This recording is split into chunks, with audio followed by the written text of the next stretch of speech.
Over 8% of the world's population currently have some sort of back pain, and it's almost twice as common today as it was just 40 years ago. And today I'm gonna tell you guys how you can fix your back pain by using the latest scientific literature that we have, showing the most efficient ways to combat back pain and what you can do to stop it from coming back. With low back pain being the most common cause of long-term sick leave and disability in the world, it is definitely a massive issue which affects a ton of people. And many of you watching this right now may currently have or have previously experienced some sort of long-term back pain, either at the gym, at home, at work, or just from doing regular unrelated activities. And it's probably not caused by what you think. You see, back in the day, doctors and physiotherapists used to believe that back pain was caused by overworking and bad posture, and to fix it, you should lay in bed and avoid moving your spine as much as possible. But today, the latest research actually shows the complete opposite. You see, most back pain originates in the lumbar region of your spine, which are the lowest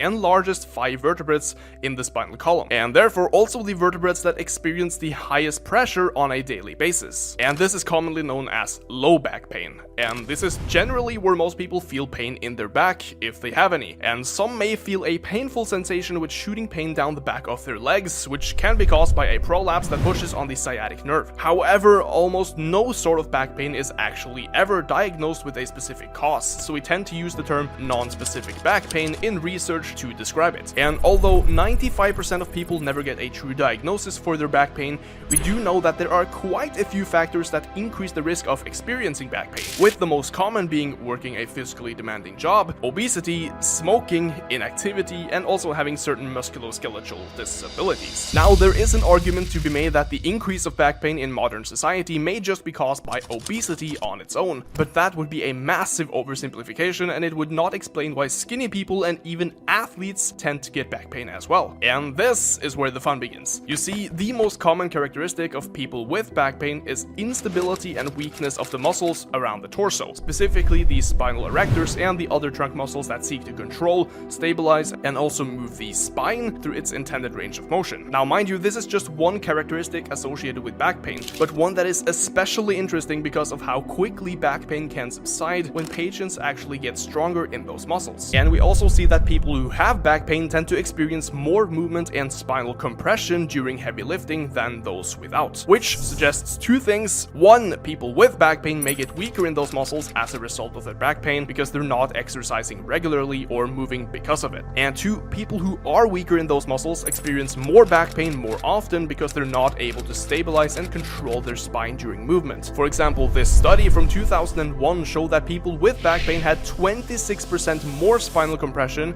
and 75% more movement side to side during controlled exercise than those without. And not only that, those of higher body weights also had even higher spinal compression forces because of their additional body weight, which plays back into obesity being a risk factor. But with the risk factors and characteristics out of the way, let's take a look at the studies that have actually investigated and tried to reduce back pain. First, we have this meta-analysis from 2020, which took research from 27 different randomized studies, and they found that general systematic exercise and education about the causes of back pain reduced pain intensity and recurrence long term. They also compared those who exercised while educating themselves on the mechanisms of back pain with participants who only received the education. And the exercise groups definitely had better results, showing that yes, information about the causes is probably good, but to actually reduce your pain, you should also be exercising. Secondly, we have this meta-analysis by Quanta and colleagues from 2021 that investigated whether or not just training at home would decrease back pain and disability relating to it. And yes, they did show that just strength training and exercising at home significantly reduced pain and improved functionality, while relaxation treatments and posture exercises did nothing to reduce the pain, nor did it fix any of the disabilities relating to the pain. So it's therefore very likely that just sitting upright or attempting to will not do much for your long-term back pain, although it may relieve it short-term. Thirdly, this is where it gets extra interesting. Another meta-analysis from 2021 found that strength training, specifically with the focus on improving strength in the posterior chain, mostly the spinal erectors and general muscles around the hip and thoracic and lumbar spine, found that this specific strength training reduced back pain more than any other intervention, while increasing posterior chain strength more as well, which suggests a very clear link between improving strength in the muscles controlling the spine and a decrease in back pain, which also ties back into that people with back pain seem to have troubles controlling their spine during movement and also during heavy lifting. Now, I'm not gonna go over much of the other research because these meta-analyses basically cover 100 articles on their own, but feel free to look these things up as there's a decent chunk of scientific papers showing that just strengthening the muscles of the spine and surrounding areas will have a very significant effect on back pain, at least in general terms, but also in those who are already well trained, like athletes and gym goers. And not that it matters much, but this is also something I've seen with my own clients, like this one friend I was working with who had troubles with back pain during squats and deadlifts. And what I did was program his training around improving spinal erector muscle strength through exercises that didn't hurt, like weighted hyperextensions, and then later moving on to more complex movements like Jefferson curls before the pain was completely gone. But